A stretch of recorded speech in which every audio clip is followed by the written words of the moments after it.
I had kidney disease for almost 20 years, and it started to bring me down, but I was adamantly going to avoid dialysis at all costs.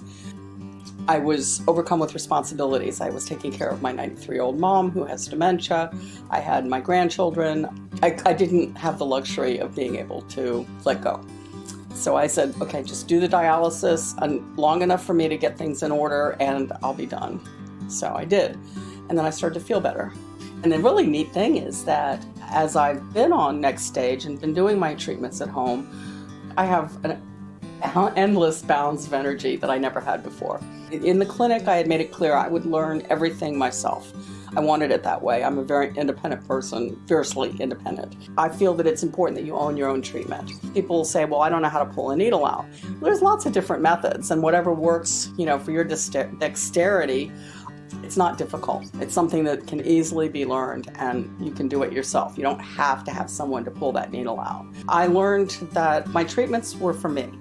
I really didn't like having anybody around, and I also found that I didn't make as many mistakes. My labs have been great. I'm a very stable patient.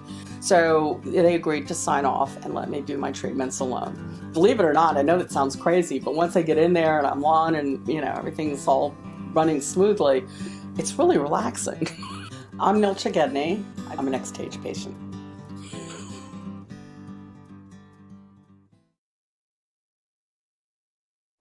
Hi guys, good morning. Come in. How's everybody? My routine for home dialysis compared to in-center is basically I could get up, I could have breakfast at my leisure, and then I could start my treatment whenever I want. I was diagnosed with kidney disease about 2005. The nephrologist was trying to put it in remission. Didn't work out, and then my husband passed away. I was mourning and dealing with the children, and then a year after his death, 2008, I found out that I had kidney cancer as well as end-stage renal failure, and then I needed dialysis.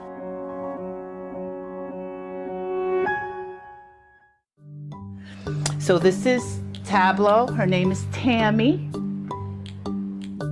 Before my transplant, I was using Next Stage. Well, the difference between the two is that the Tableau is how easy it is to use.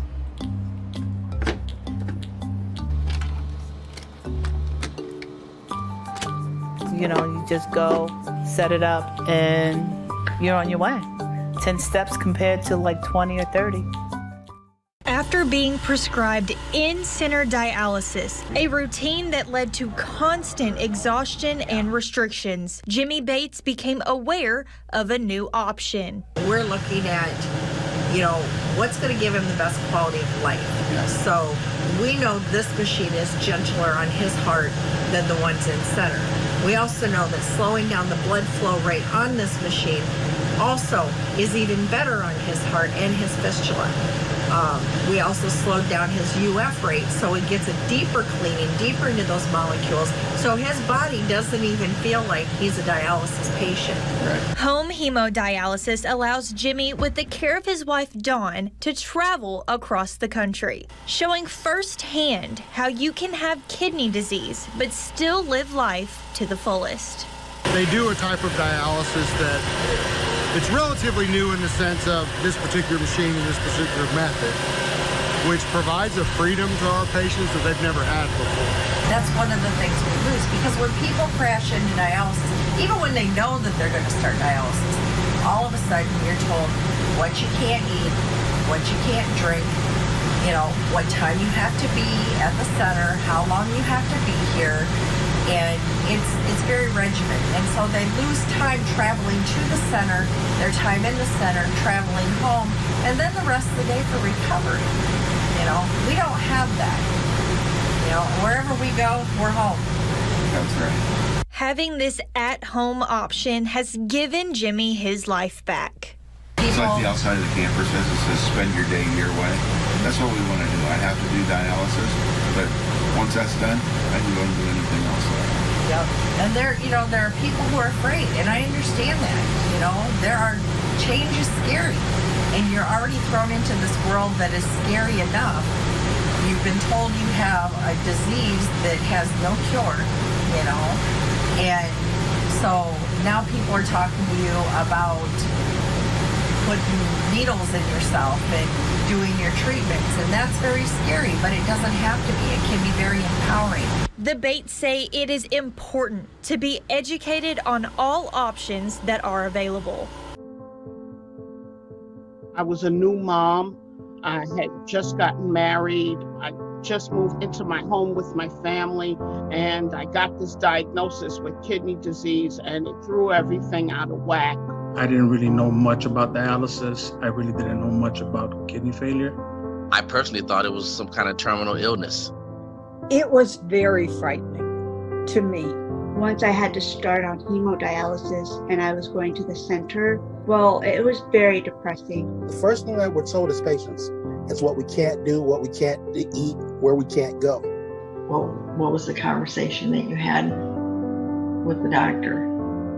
Well, I asked him, what if I don't want to do this? What if I don't want to do dialysis? He says, well, then you have between a few days and a few weeks to live.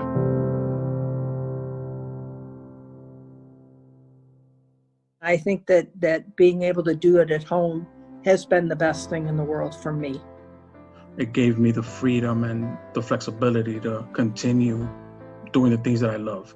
I've had the opportunity to continue things in life that I would have had issues with trying to continue and going in center. Once I got over my fear of self-cannulating, after that, there was nothing that could stop me. Our favorite story is that we have dialyzed in a tent running off a generator at a motorcycle rally surrounded by 10,000 people.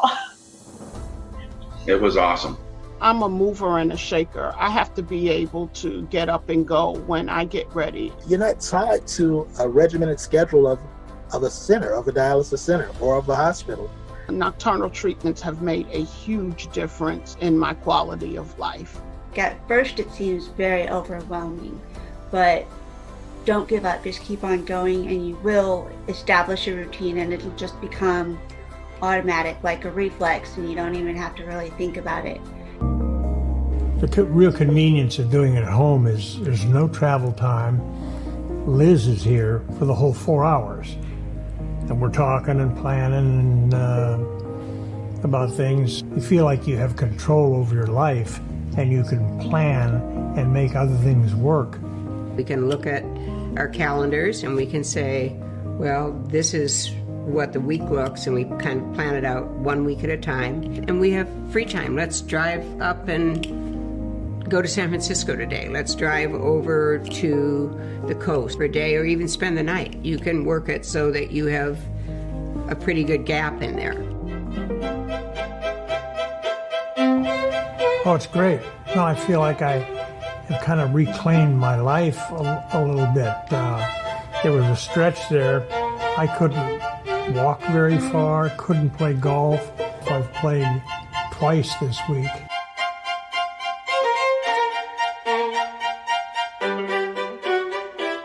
When I first heard about it, I thought, well, here's something to hope for. Here's something that could improve my life and could make it better for me. And it's turned out to be true.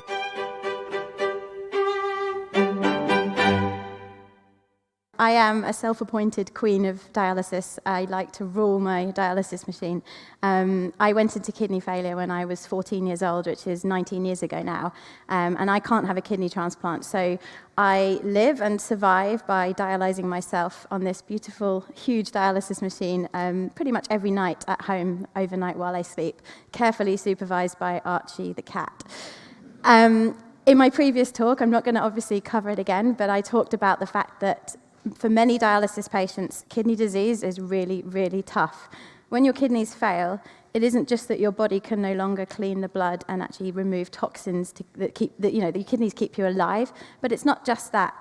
Your kidneys interact with all the systems and all the organs in your body. So they affect your bones, they affect your brain, your memory, your concentration, they affect your digestion, they affect your joints, they massively affect your energy. So people with kidney disease are chronically fatigued, and yet they don't look ill. And that's one of the challenges. And actually, when I spoke at the original TED conference, I talked about how lucky I am to do my dialysis at home and to be able to do 6 or 7 hours every night, as compared to the people who have to go to hospital, and they can only do 4 hours 3 times a week. So that's having some level of kidney function for 4 hours 3 times a week. The rest of the time, their body is just accumulating toxins, and they just feel awful.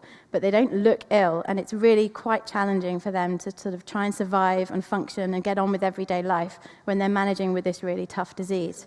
And one of the things that for me came out of doing the last TED Talk was that was the first time I went onto a really public, quite high-profile platform and shared my story of doing home dialysis and how lucky I am and what a great experience I have of dialyzing in that way.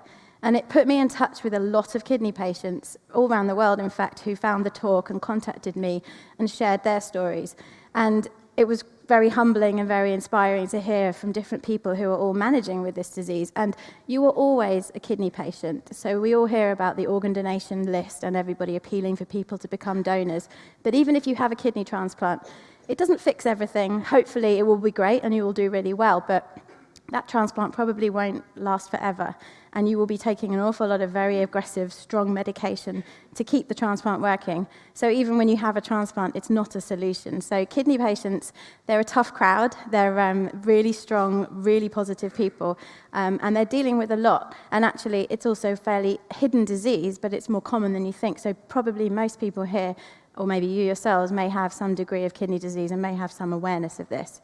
So my last talk was really enlightening for me when I thought, actually, I am so passionate about spreading the message about kidney awareness and about home dialysis, and I want to help more patients to feel empowered to care for themselves. Home dialysis is fairly scary as a thought. As you can see, it's a complicated machine. Your blood is in the machine going around a pump all night. You've got needles in your arm. You do feel, that's fairly vulnerable. There are lots of things that you feel could go wrong. So for a lot of patients, home dialysis is a fairly daunting prospect. And a lot of them aren't even offered the choice for various reasons. Their unit or their hospital just don't offer them that opportunity.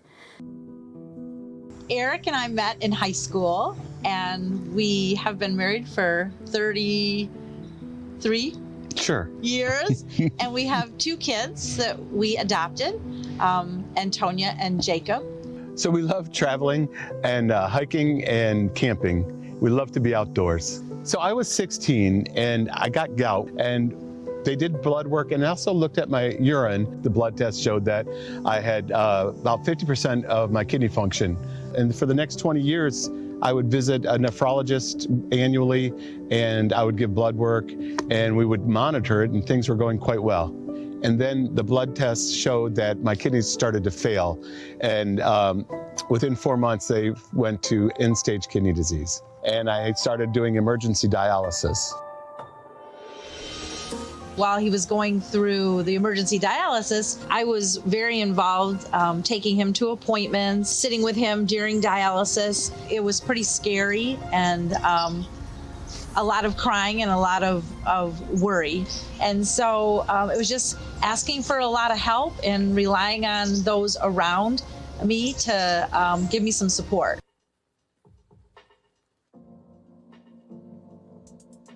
For anybody having whatever medical issues, and I'm talking about the care person, you have to be very supportive. You have to be there, whether they're giving you a hard time or they're giving you an easy time. You need to be part of the support. Some advice that I would give to other care partners would be to not be scared, to understand the benefits that this is going to have for your loved one. They might already feel like a bother. They already might feel like, oh, I don't want to get my family involved, but just doing little things like sitting with them, and you don't really have to say much. You just have to sit with them and let your presence be felt, and just be positive and try to be that anchor for them when they need you the most. And if they want to come home, I think we have to lose that fear of what can happen, because at the end of the day, like I said, We're sharing that time with them and we're learning along with them. Home dialysis has absolutely changed our lives together and Reggie's life. And having the convenience of having it here, that he doesn't have to pack up and go into the car and leave and go somewhere to get dialysis. I remember getting up for school and sometimes she couldn't help me with day-to-day things because she's so tired, or she just came back from being in center and coming off dialysis, so she had to sleep and things like that. But this time around, seeing my mom so energized, she's doing everything for her church, she's running around doing errands, making me dinner every night, just simple things like that. It's a little difference, but it's huge. It's more of an energy that he gets after he's done doing treatment, and it gives him the freedom to set up at the time that he can. When he was going in the clinic, he was going in the evening, so he will come home drained. After she started doing home dialysis, I realized just a change in spirit. I strongly believe people heal faster when they're amongst family and those that they love.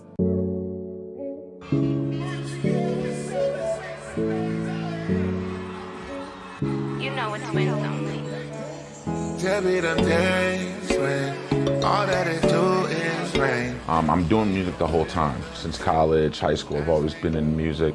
So I'm recording and just trying to get a career, trying to be this rapper, trying to do all this stuff. And I'm just starting dialysis. And 3-4 months later, I ended up going on tour, and we did all 40 cities. I treated in every hotel, and we completed the tour. And I'm talking doing hour spots on stage, right after treatment. After getting my transplant and the kidney failing, I had to go back on dialysis. Going back home was my decision because I was so used to doing home and I wanted that freedom. Still there trying to find a way, but we still on my hustle trying to make a play. We're tight-knit. We can be in the house and be in the same room. A lot of the times my kid wants to be, daddy's always home, and I think that's important for them, kind of like a safety thing for them. So in the morning, I usually just take time to be thankful for just getting up. No matter how I feel, no matter if I'm tired or if I'm hurting, I'm just happy to get up because I know I got another shot. Some people don't get that, some people didn't make it today. Wins only sound, yours truly, David Rush, man. Thank y'all for joining with me. I'm a program director for a radio station. I do consulting for other artists as well. So it's really just a lot of music stuff that I knock out. On the days that I don't have dialysis, my mornings usually get a lot done in that day. I'm feeding them all through the process because they're always hungry.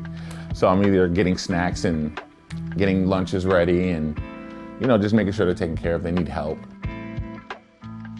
He's a special kind of person. I don't even know how to describe him. He's just a special person. He makes this situation, his health situation with our regular routine, normal life, kids in school, very easy. If you always wanted the best dad in the world, then he's right here. I'm blessed to be able to do this stuff. And there's people who can't put their own pants on in the morning who have to do dialysis. But then there's people who have full careers and do dialysis, So I think it's all based on your willpower, your mental status of where you are, and your support system. Hello.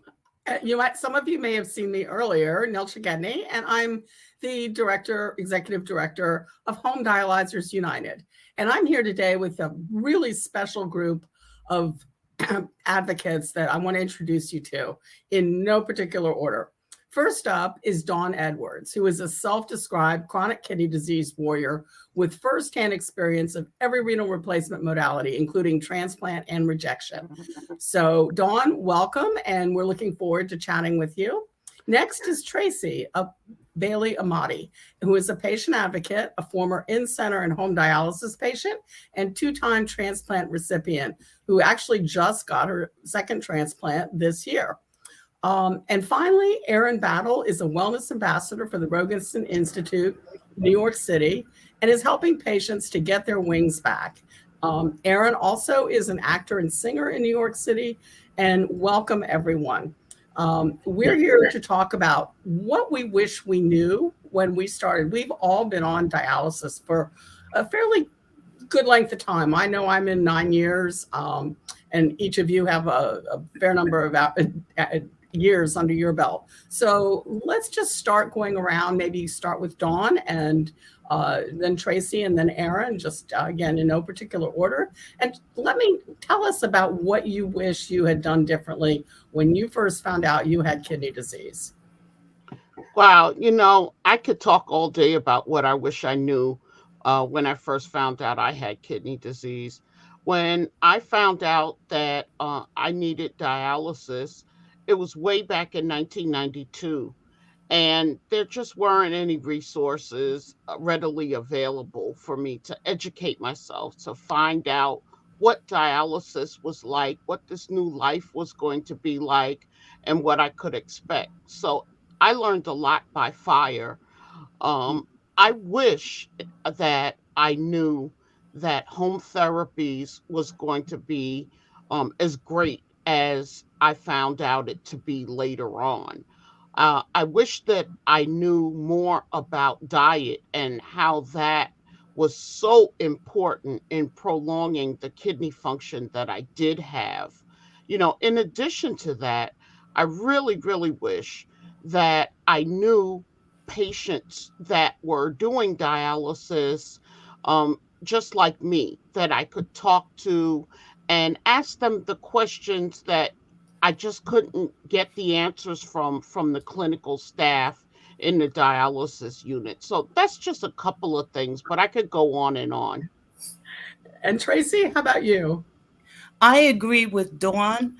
The most important thing that I wish I knew, like Dawn said, how nutrition is very, very important.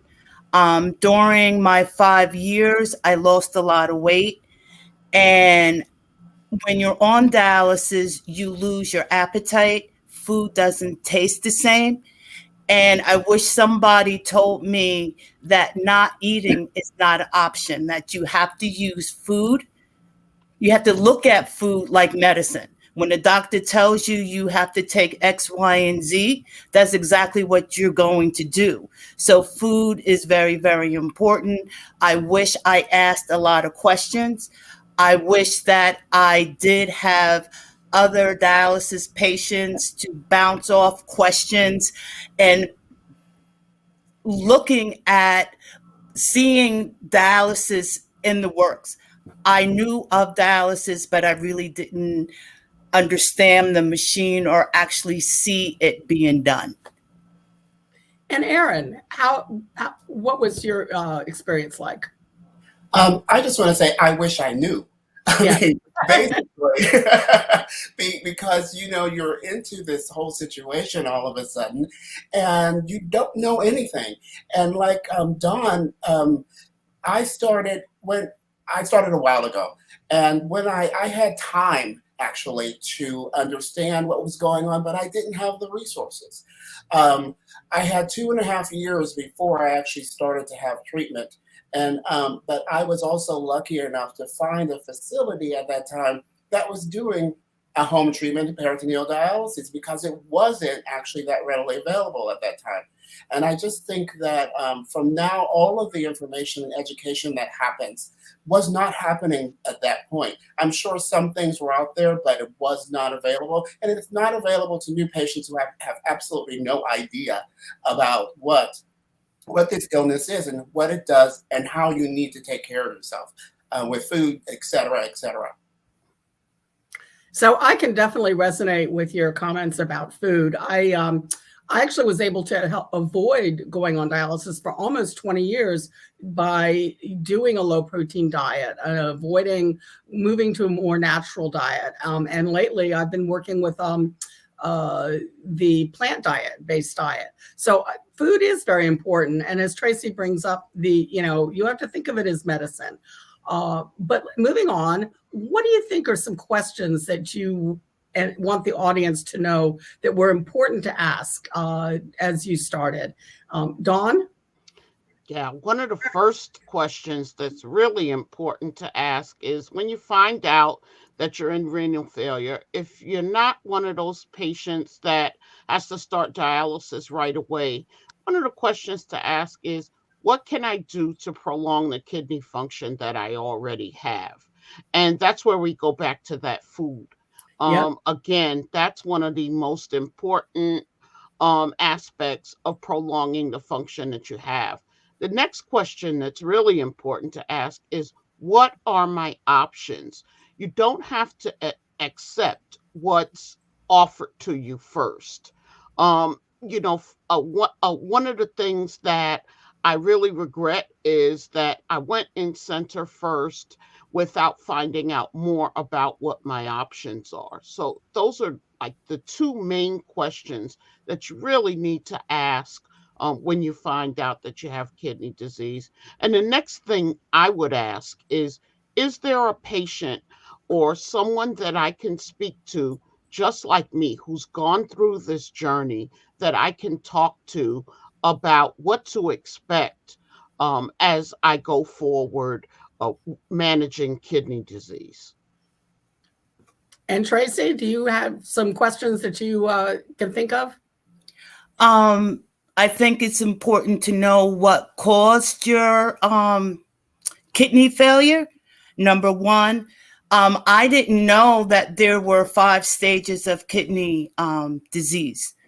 So I think it's important for you to know, like Dawn said, that what can I do to slow down the progression of the kidney disease? Is there medication that I can take? I know with the at the time that I was experiencing kidney disease, the doctor gave me Prograf, but it didn't work. But there may have been other medications out there, and I didn't even have the mind to even ask because of the fact that I allow my emotions to get in the way.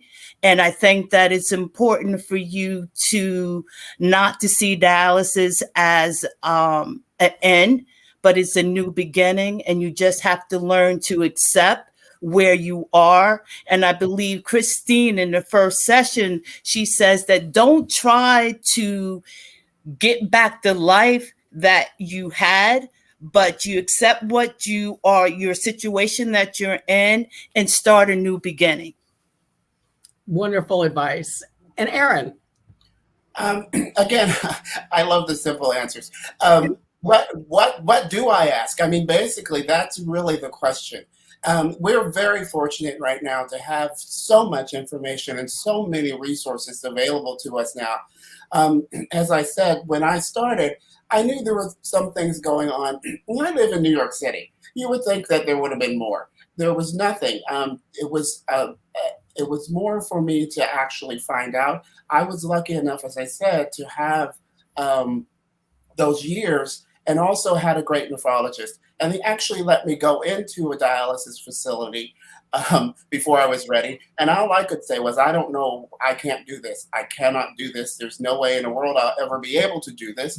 And then again, as I said, they had peritoneal dialysis. And most facilities at that time that I know of did not have that option.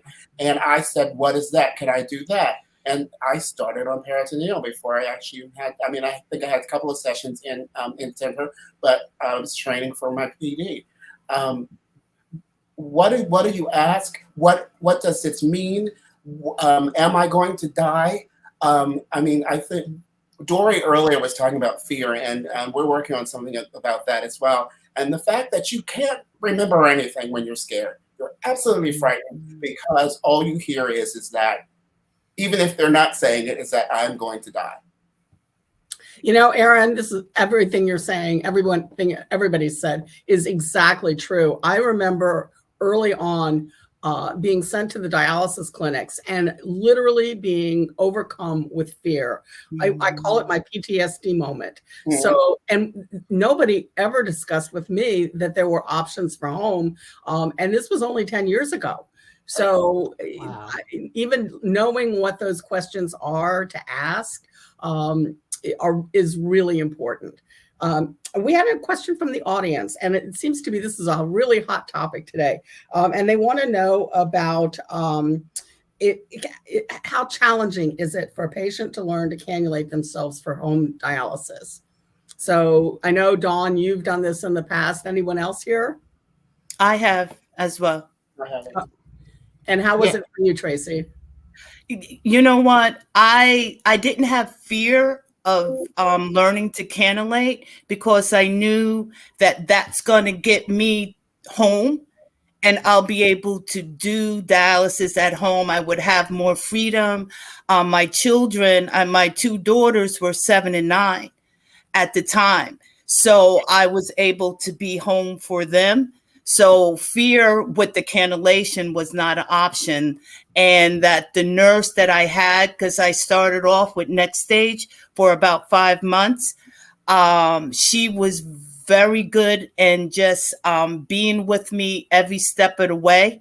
And I just built my confidence, and then I was able to do it myself. Wonderful. And Dawn, how about you? Yeah, I'm kind of similar to Tracey, but when I was presented with cannulation, I was a little bit nervous, but one of the things that I always did when I was in the dialysis center was I looked at everything. I watched them put my needles in. I watched them take my needles out. I looked at them put other people's needles in. And so I wasn't afraid of the process in and of itself. I was a little bit apprehensive as to whether I was going to do something wrong. And what I learned that is really valuable, and I want all of the patients that are listening to today that are afraid of cannulation, is home training nurses are the best. My nurse spent time with me. We started by her teaching me how to take my needles out. And then she did the guided technique with me, where I put my hand over her hand and she put the needles in so that I could feel how the cannulation technique actually felt.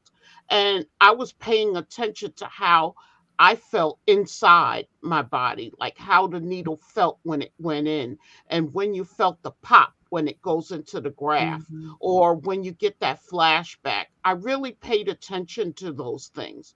So after I held her hand, then when I felt comfortable, then she put her hand over mine.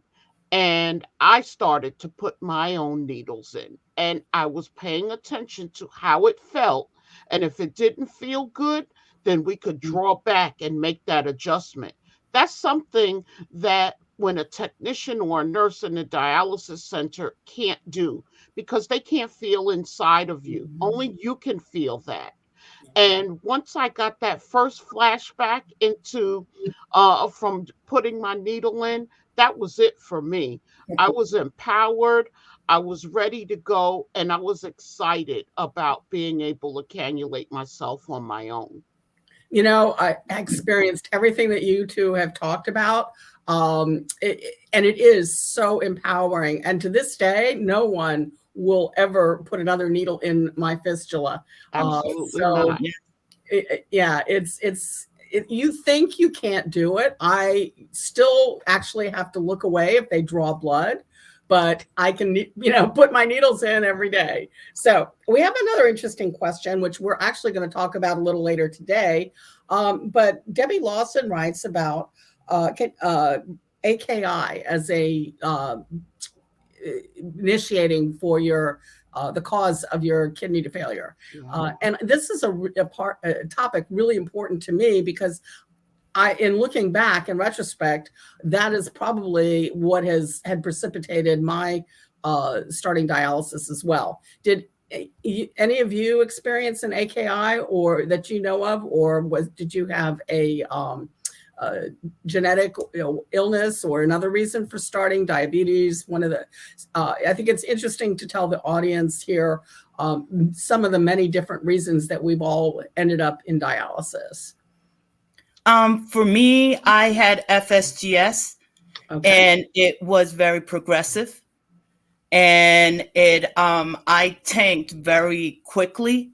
I crashed into dialysis because I experienced my husband passed away. I was supposed to go for some testing to see exactly where I was. Then I crashed into dialysis. I found out that I had kidney cancer and end-stage renal failure. So it's very important that when you get the notice that you have kidney disease based on a disease like FSGS, you have high blood pressure and diabetes, you need to really take care of yourself, do your follow-ups, do your testing, and just be aware of where you are in your illness so that possibly you can prevent crashing into dialysis. And Aaron? I didn't, and I think again, it was one of those things. How do you ask the questions when you don't know? And because I certainly had time, but I didn't have the follow-up. No one ever said to me, we actually need to do a biopsy. I never had any, I'm not diabetic, and I didn't have high blood pressure until they found out I was in stage 4. And it was just really one day I went to a physical for a job, and my pressure was high. I'm looking crazy, and they're yelling at me and telling me, why do you do this? Have you done this? Have you done, and you eat too much salt, et cetera, et cetera, et cetera. And I'm trying to explain to them, I've never had high blood pressure. So luckily my doctor was part of the hospital system, and I went to see him immediately, and he said the same thing. You've never had high blood pressure. I'm not sure what's going on, what's happening. And I went to see him, and he took pressure in one arm, the next arm, and in my leg, and he was going the whole time going, that whole thing where it's like, what has happened here that I missed, to be quite honest. And he actually apologized to me, but there was nothing that we missed. It was immediate, and we had absolutely no idea why it happened. And I did not get a biopsy to even find out what happened. It's not in my family, so we still don't know. So, and I'm 14 years transplanted now. So great. And Dawn? Yeah, that's a really great question, because there are so many different ways that you can develop kidney disease. I personally didn't experience AKI or acute kidney injury. Mm-hmm. And this is really important. When I was a toddler, I had scarlet fever, and that's a staph infection. And it wasn't corrected. I took medication to clear up the staph infection, but it was never followed up. And I had throat infections as a kid, and as a teenager, I had urinary tract infections, and we just kept taking antibiotics. And by the time I was 22 and I gave birth to my daughter, that's when they discovered that I was going into the late stages of kidney failure. So it's not just diabetes. It's not just hypertension. It's not just acute kidney injury or genetic diseases, but it's things that you would never think of, like taking too much ibuprofen or having recurrent infections like I did. So, there's nobody to blame. It's just life, and it is what it is. So actually, there's a follow-up question to that. And someone has said, have you ever heard of kidneys that come back after AKI? And if you'll give me a minute to talk about this, it's very, a subject dear to my heart. It has happened. It is very rare. There are things that you can do, and we're going to talk about that this afternoon in the session about right dialysis, right at the right choice, right time. But just to be brief, you want to protect your kidney function at all costs. And so even if you do need to start dialysis and you have residual function, you need to try to protect that. The best way to do that is doing home dialysis, doing a very slow and gentle treatment, figuring out as you are learning, and I did this for myself, was how much dialysis how much pee, just to be very blunt. And you find a balance. Sometimes too much dialysis and you pee less. You want to pee more. So that's one way to help protect your kidney function. Again, there's no promise that that's going to happen. It's very rare, but it has happened. Sometimes it's can be permanent. Sometimes it can go for years that you have recovered your function. And other times it can only last for a few months. But again, something to discuss with your doctors. Another very interesting question is Ellen, who asks, how do you need to know when it's time to go on dialysis? And we've probably all been there in a different time. So Dawn, take it away. Yeah, you know what? That's something that you can only know when you know. Yeah. I was told that I would be going on dialysis soon. I got my fistula put in, and they told me to just wait, and you'll know when it's time to go on dialysis. And my feet started swelling, and I pushed it until the last possible minute. I got to the point where my lungs were filling up with fluid and I couldn't lay down to go to sleep. And I was like, okay, I guess it's time now. So everybody's experience is different, but you'll know when you know. And Tracey? Yes, the first time, like I said, that I crashed into dialysis, I was, then I received a transplant. I was dialysis free for 7 years. Then I received, I had a gallbladder, a bowel obstruction, and that knocked out my remaining kidney function. But before that time, I knew that from what the doctor said that my function was decreasing. And he said, I'm going to wait for you because you are going to know with the swelling of the feet. And I knew from the first time that my kidney was failing, how I felt. I was wheezing. So I knew, and I just wish that I could have prolonged it a little bit more. But with the bowel obstruction, I had no other choice. And then I had to do dialysis the second time. And Aaron, how about you? Really, it was very interesting. I'm a kind of a weird person with symptoms, and my numbers just kept going up. I didn't always feel bad. I really didn't feel bad. I didn't have any trouble breathing. I've always been a thin person, but then I didn't have any swelling. I still was urinating, but it was probably more water than it was anything else. So I didn't have a lot of those issues, but it was numbers that actually ended up getting me on dialysis.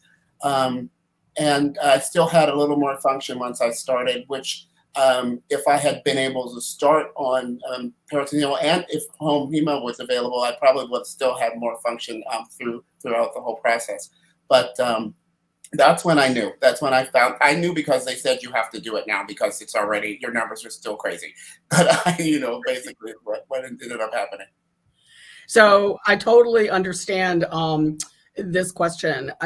Over the 20 years, I would see a nephrologist, and twice they said, if you don't start dialysis in a year, you'll be dead. And I still felt great. So I was like, I don't quite understand. In fact, the second time that happened in 2007, I packed up and moved to Ecuador for a year. So, go figure. Well, I also did what I'm going to tell you not to do. And I put my head in the sand. I literally absolutely refused to look at anything related to dialysis. So it's hard to believe here I am today. But when I crashed into dialysis, I knew nothing about it except that when I did drive to the nephrologist, I had already packed a bag. He said, do you want to go to the emergency room now or in Monday? And I said, now. And it was like, you know when you know, and that was it. And so, but again, I did manage to nurse myself along for about 20 very productive years. So with that being said, we might want to just summarize. We're coming to the end of our time, and it's just been wonderful. I love you all. So maybe some words of advice for people that are looking down, the same journey that we are on. Just summarize in a few quick sentences, something you want to tell them. Anything. Just get as much information as you can. There is a lot of information out there.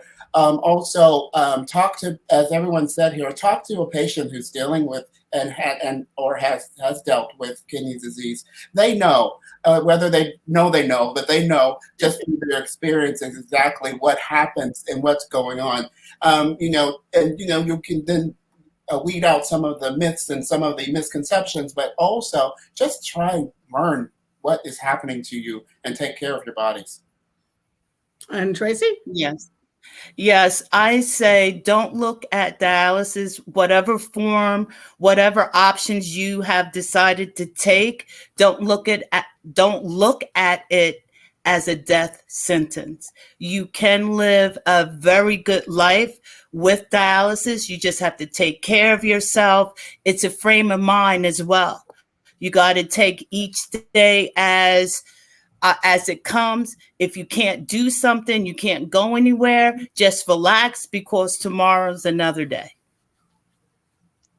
Yeah, and I would just say the number one thing, and I say this to people that live in underserved communities who are often marginalized and kind of pushed into one option because that's what's convenient. Don't accept the first thing that you're given. Find out more information, learn as much as you can, ask different people different questions about different things, educate yourself, become empowered, and never, ever, ever give up hope, and never be afraid to go from one thing to another. Life is all about change, and you just got to move and shake right along with it. That's true. One thing about this journey that we know is that change is inevitable. You're going to go through different treatments during your lifetime on dialysis. You'll have different prescriptions. And just when you think you've got everything under control, something changes. Yep. And so if it's taught me anything, it's to learn to roll with the punches, just grin and bear it. There was one last question that we didn't really touch on in the last minute or two we have left. And that is, do you all have a care partner with you during your dialysis at home? I didn't. I didn't. I do nocturnal treatments now.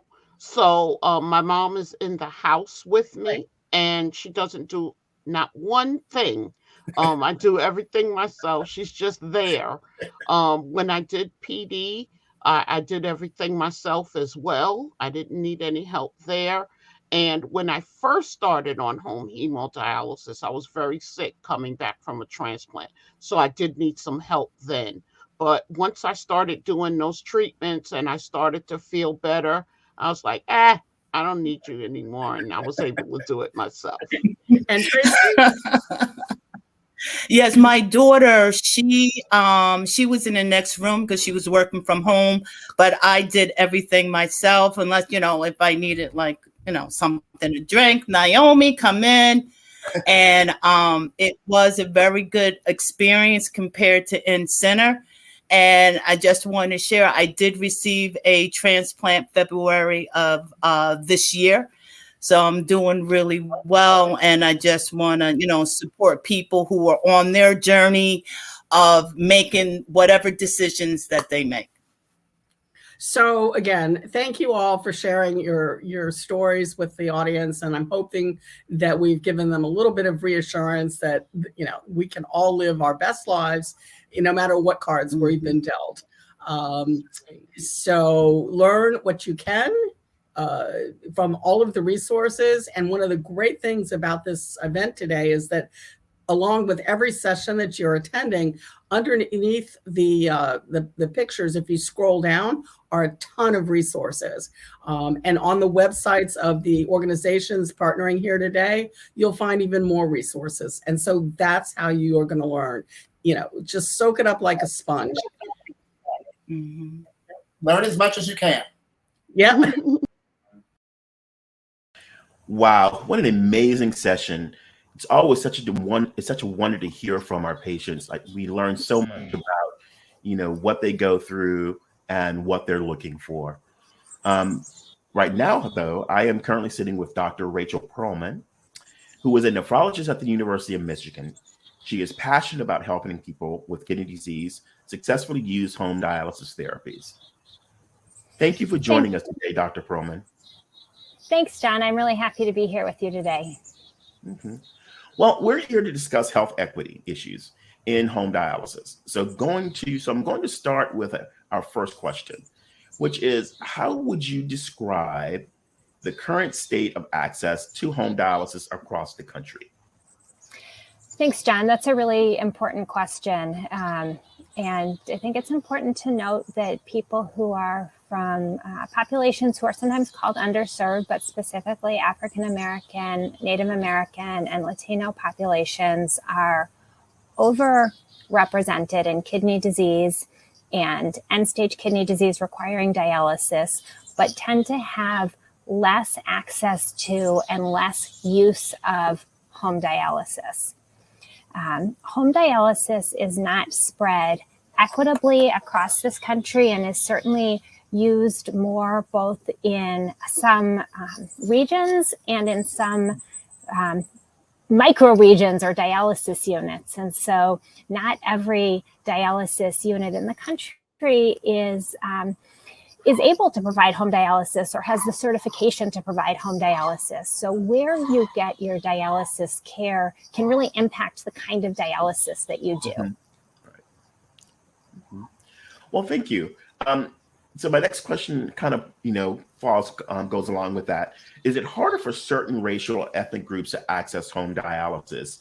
And if so, which groups and why? Yeah, that's a really good question. So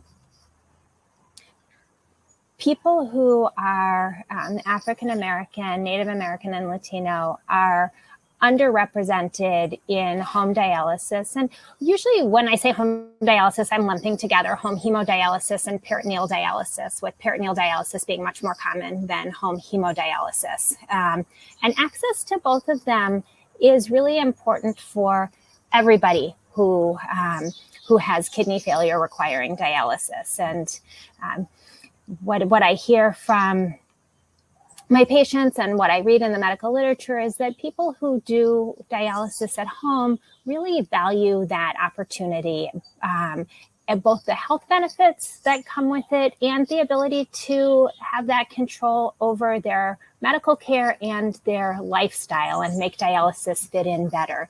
And so having access to home dialysis is really important for everybody.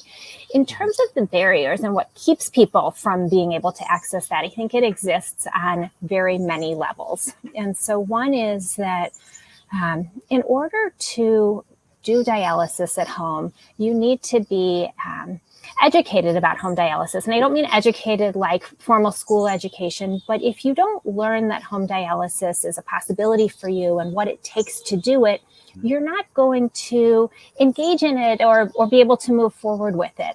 And so ideally, dialysis education starts before people actually need dialysis, but it doesn't need to end there. And so if you start with hemodialysis in a dialysis center, you absolutely still have the possibility to transition to home dialysis.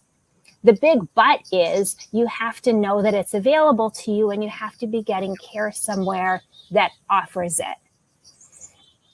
There's also in addition to that health structure piece, I think it's really important that as kidney disease education is provided to folks looking towards dialysis or who are on dialysis, that home dialysis is offered to everybody so that provider biases don't lead to a pre-selection of patients who would be somehow considered better for or more appropriate for home therapy, but that everybody is considered as a potential candidate for home therapy.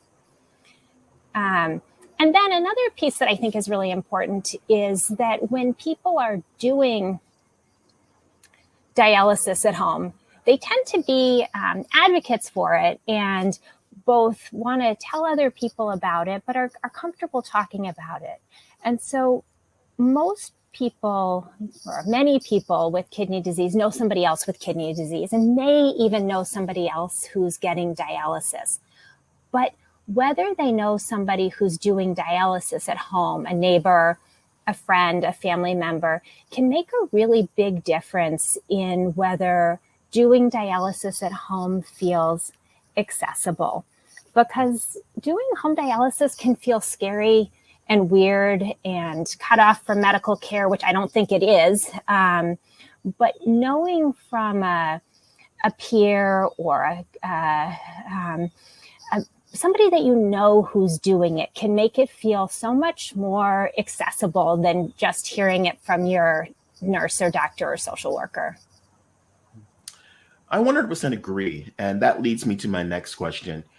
What can be done to bridge the gap for racial and ethnic minorities who might not be getting full access about all their dialysis options? That's such an important question. And there probably isn't one answer, but lots of pieces to the answer. And so one,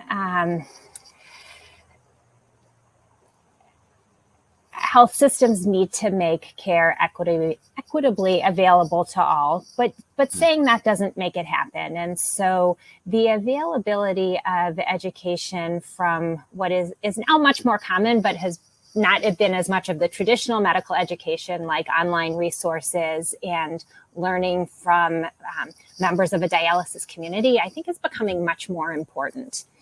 In the past decade, home dialysis use has really increased significantly across all populations, but folks from underserved populations continue to be underserved in home dialysis. I do think that as the population grows and we develop a better infrastructure for dialysis, it becomes dialysis at home. It becomes easier to make it available to more people. Again, that doesn't mean that it's going to be made available equitably to all people. I think it's important that training of nephrology physicians and nephrology nurses includes home dialysis. Part of that training starts with how we reach out to patients and consider most everybody a candidate for dialysis at home instead of it being more restrictive with barriers to get there. And we need doctors and nurses who can provide home dialysis in all communities. And so as it is now, dialysis centers that serve a larger number of people who come to dialysis with Medicaid are providing less home dialysis. And so that's an infrastructure problem that needs to be solved, a medical infrastructure problem, a reimbursement problem. Well, Dr. Perlman, thank you so much for joining us. It has definitely been an informative session. And for anyone who would like to leave any questions for Dr. Perlman, please just leave them in the main stage. We now are going to be transitioning to our second breakout, which includes 3 sessions for you to choose from. One is on home hemodialysis, the second being peritoneal dialysis, and then one is understanding your options. We hope you find these sessions and choose the one that best accommodates what you're looking for. But thank you for joining us and have a good day.